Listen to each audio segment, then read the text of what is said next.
A broken bank connection in the Albert app doesn't always mean your bank account is unavailable. In many cases, the connection simply needs to be refreshed or linked again. By the end of this, you'll know how to identify the cause, reconnect your bank account, and recognize when the problem needs help from support. Start by checking whether your bank account still appears in the Albert app. If it's listed but isn't updating, the connection may have expired or require new authorization. Open your linked account settings and look for an option to reconnect or verify the account. Many financial apps require you to sign in again after your bank updates its security settings or login process. Make sure you're using the correct online banking username and password.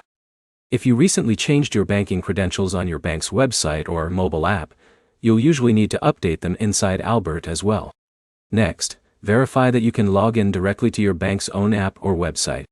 If your bank account is temporarily unavailable there too, the issue is with the bank rather than Albert.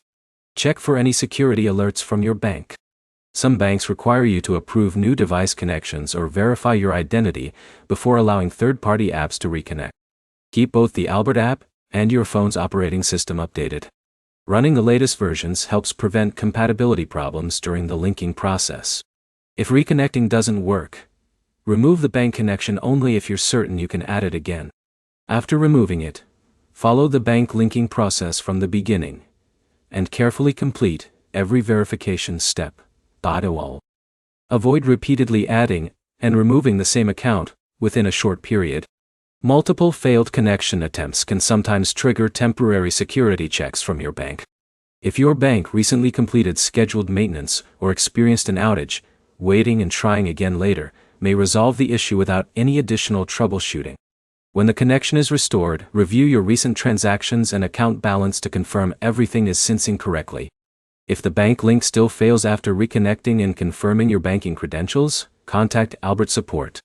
Include your bank's name, your device type, and a description of any error message you receive.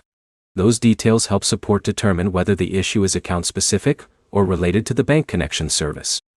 To sum it up, confirm your banking credentials, reconnect the account through the Albert app, verify your bank is working normally, and contact support if the connection still won't stay linked. Next, sign into your bank directly, then return to Albert and attempt the connection again using your current login information. If this guide helped, like the video. Subscribe for more Albert app tutorials, troubleshooting guides, and financial app tips.